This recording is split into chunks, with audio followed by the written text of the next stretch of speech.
BA भाग द्वितीय। महाकवि कालिदास प्रणीत अभिज्ञान शाकुंतलम। पंचमो अंक। प्रसंग चल रहा है कि राजा दुष्यंत के महल में श्रांगरव, शार्दूल और शकुंतला, गौतमी, ये सभी राजा के पास शकुंतला को ले जाते हैं, लेकिन राजा शकुंतला से किए गए गांधर्व विवाह को भूल जाता है और राजा कहता है कि जिस प्रकार अपने किनारों को तोड़ने वाली नदी स्वच्छ जल को गंदा करने की और किनारे पर खड़े वृक्षों को गिराने की चेष्टा करती है, उसी प्रकार तुम अपने या मेरे कुल को कलंकित करने और इस जन अर्थात मुझ दुष्यंत को पतित बनाने के लिए क्यों चेष्टा कर रही हो।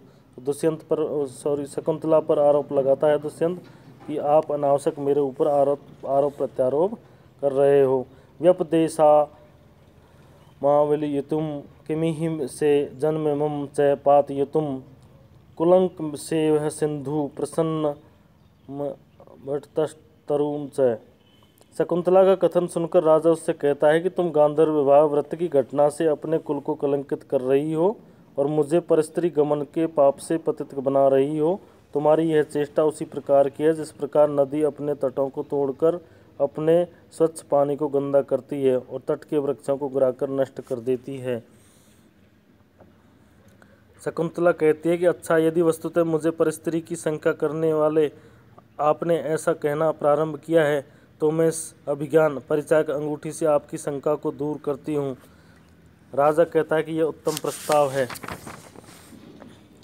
शकुंतला अपनी उंगली से अंगूठी निकालती है, लेकिन उंगली पहनने के स्थान अर्थात अंगुली का स्पर्श करके कहती है, हाय मेरी अंगूठी से अंगुली सूनी है, और खेदपूर्वक गौतमी की ओर देखती है। गौतमी कहती है, निश्चय ही शक्रावतार तीर्थ पर शची तीर्थ के जल की वंदना करती हुई तुम्हारी अंगूठी गिर गई। राजा मुस्कुराकर कहता है, यही तो कहा जाता है कि स्त्रियां तुरंत बुद्धि प्रत्युत्पन्नमती होती हैं। शकुंतला कहते हैं, इस विषय में तो भाग्य ने अपना प्रभाव दिखा दिया, अब मैं दूसरी बात तुमसे कहूंगी। शकुंतला कहती है, एक दिन नवमालिका के मंडप में कमलनी के पत्ते के दोने में भरा हुआ जल तुम्हारे हाथ पर रखा हुआ था। उसी समय मेरा पुत्रवत पाला हुआ दीर्घापांग नामक मृग शावक वहां आ गया। आपने उस पर दया करते हुए यही पहले पिए, ये कहकर उसे जल पिलाने के लिए पुचकारने लगे, परंतु अपरिचित होने के कारण वह आपके पास नहीं आया था। बाद में जब उसी जल को मैंने लिया तो वह स्वयं पीने के लिए आग्रह करने लगा। उस समय आपने हंसकर कहा था कि सभी अपने निकट संबंधियों पर विश्वास करते हैं, तुम दोनों ही यहाँ वनवासी हो। राजा कहता है कि अपने स्वार्थ को सिद्ध करने वाली स्त्रियों की इस तरह की अमृतमय मीठी बातों से तो कामी लोग ही आकृष्ट हो सकते हैं। गौतमी कहती है कि महाभाग, आपको ऐसी बात नहीं करनी चाहिए। तपोवन में पला हुआ यह व्यक्ति शकुंतला छल कपट की बात से अनभिज्ञ है।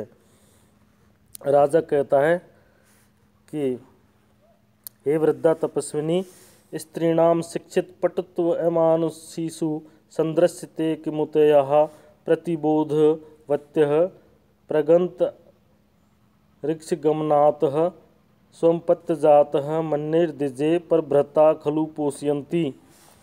अर्थात स्त्रियों के मध्य अमानुषीषु मानव जाति से भिन्न स्त्रियों में अशिक्षित पटुत्व बिना सिखाए ही नैसर्गिक चतुरता संदृश्यते दिखाई देती है।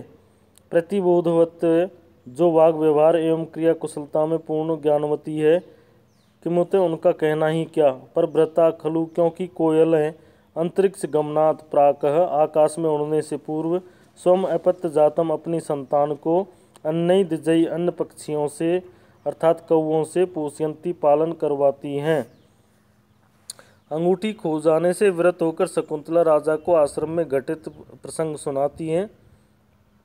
इस कथन को सुनकर राजा आक्षेपपूर्वक कहता है कि स्त्री जाति स्वाभाविक रूप से प्रति उत्पन्नमती अर्थात शीघ्र बुद्धि वाली होती हैं। इस कारण यह अवसर के अनुसार तुरंत बात बनाने में अपनी चतुरता दिखा देती है। जब मानव जाति से भिन्न अर्थात पशु पक्षियों की योनि में उत्पन्न स्त्री जाति में जन्मजात चालाकी देखी जाती है, तो तब फिर सभी विषयों में तुरंत बुद्धि रखने वाली शिक्षित मानवीय स्त्रियों के विषय में तो कहना ही क्या। वे तो अत्यधिक चालाक एवं प्रत्युत्पन्न मती होती हैं। राजा उदाहरण देते हुए कहता है कि कोयलें जब तक उनके बच्चे उड़ना नहीं सीख लेते तब तक उनका पालन पोषण बड़ी चतुराई से कौवों से करा लेती हैं, अर्थात उनके घोंसलों में अंडे को रख देती हैं। बाद में उड़ने योग्य हो जाने पर उन्हें अपना लेती हैं।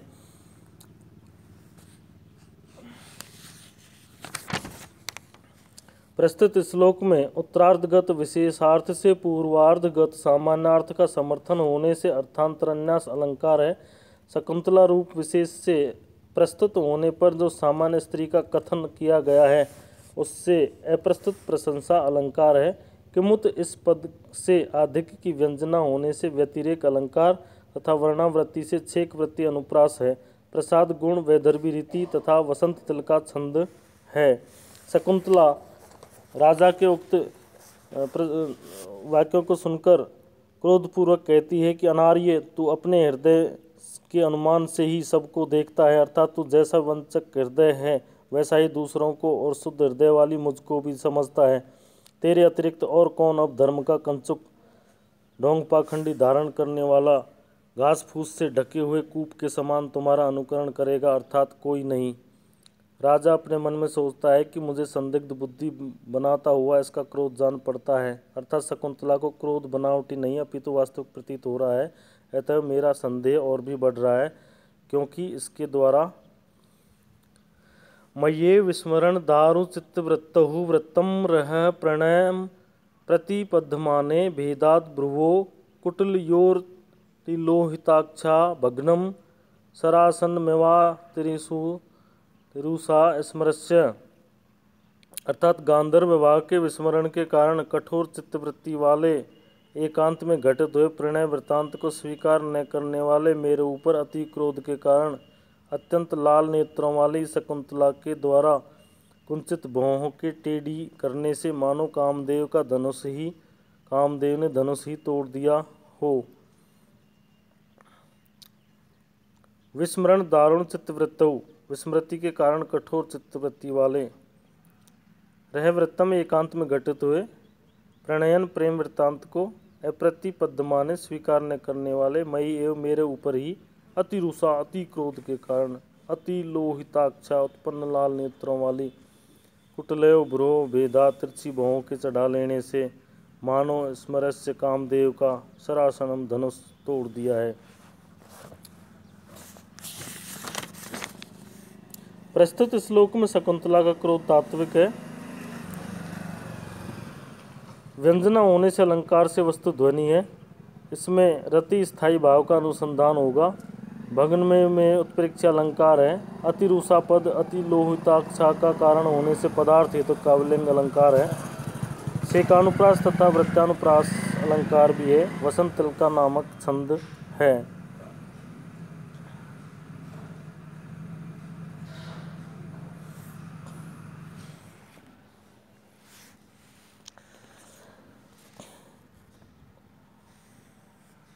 शकुंतला कहती है, अच्छा तो अब मैं स्वच्छंदचारिणी दुश्चरित्रा बन गई हूँ, क्योंकि मैं पुरुष वंश के विश्वास के कारण मुख में तो मधु और हृदय में विष भरे हुए तुम जैसे प्रताड़ना पटु व्यक्ति के हाथ में पड़ गई थी। इतना कहकर आंचल से मुख ढककर रोने लगती है। सांग्रव कहता है, इस प्रकार आप अपने आप की गई अविवेकपूर्ण तथा अनियंत्रित चंचलता दुखदायी होती है। सांग्रव कहता है, अतः परीक्ष कर्तव्यम विशेषात संगतम रह अज्ञात हृदय स्वेवम वैरी भवति सो हृदयम, अर्थात इसलिए मित्रता या प्रेम व्यक्ति के शील कुलाचार आदि की पूर्ण परीक्षा करके करना चाहिए। एकांत संगति तो विशेष रूप से परीक्षा करके ही करना चाहिए, अन्यथा जिनके हृदय का कुछ पता न हो उसके प्रति प्रेम या प्रणय व्यापार इस प्रकार द्वेष का कारण होता है। राजा कहता है, महानुभाव, आप इस देवी पर विश्वास के कारण से ही क्यों दोष युक्त वचनों से मुझे व्यथित कर रहे हो। आजन्मन साठ्यम शिक्षतो यह इस्तस्या प्रमाणम वचनम जनस्य प्रातिसंधानम अधीयते यही विधेति ते संतु क्लाप्तवाचः, अर्थात जिसने जन्म लेकर अब तक धूर्तता नहीं सीखी है उस शकुंतला रूप व्यक्ति का कथन तो अविश्वसनीय माना जाए, किंतु जिन लोगों के द्वारा दूसरों को धोखा देना विद्या के रूप में सीखा जाता है वे लोग वस्तुतः सत्य एवं विश्वसनीय बात कहने वाले माने जाए। तो सांग्रव का पूर्व कथन सुनकर राजा ने कहा कि क्योंकि मुझे इस शकुंतला के कहने पर दोषी मान रहे हो, अर्थात मैं निर्दोष ही हूँ और इसका कोई दोष नहीं है, तब व्यंग्योक्ति रूप में सांग्रव कहता है कि वस्तुतः शकुंतला का कथन ही विश्वसनीय एवं सत्य है, क्योंकि यह जन्म से लेकर अब तक आश्रम में रही है, जहाँ लोग सभी प्रकार के छल प्रपंचों से अपरिचित रहते हैं। इस संबंध में उसी का कथन विश्वास करने योग्य नहीं है जिससे प्रवंचना की शिक्षा दी जाती है और वह जन्म भर इसका अभ्यास करता है, अर्थात राजा दुष्यंत का कथन ही अविश्वसनीय है। इस श्लोक में अप्रस्तुत प्रशंसा अलंकार रूपक अलंकार है तथा प्रसाद गुण वैदर्भी रीति और उपजाति छंद है। तृतीय चरण में उपेंद्र वज्रा तथा अन्य चरणों में इंद्र वज्रा का मिश्रण हुआ है। धन्यवाद।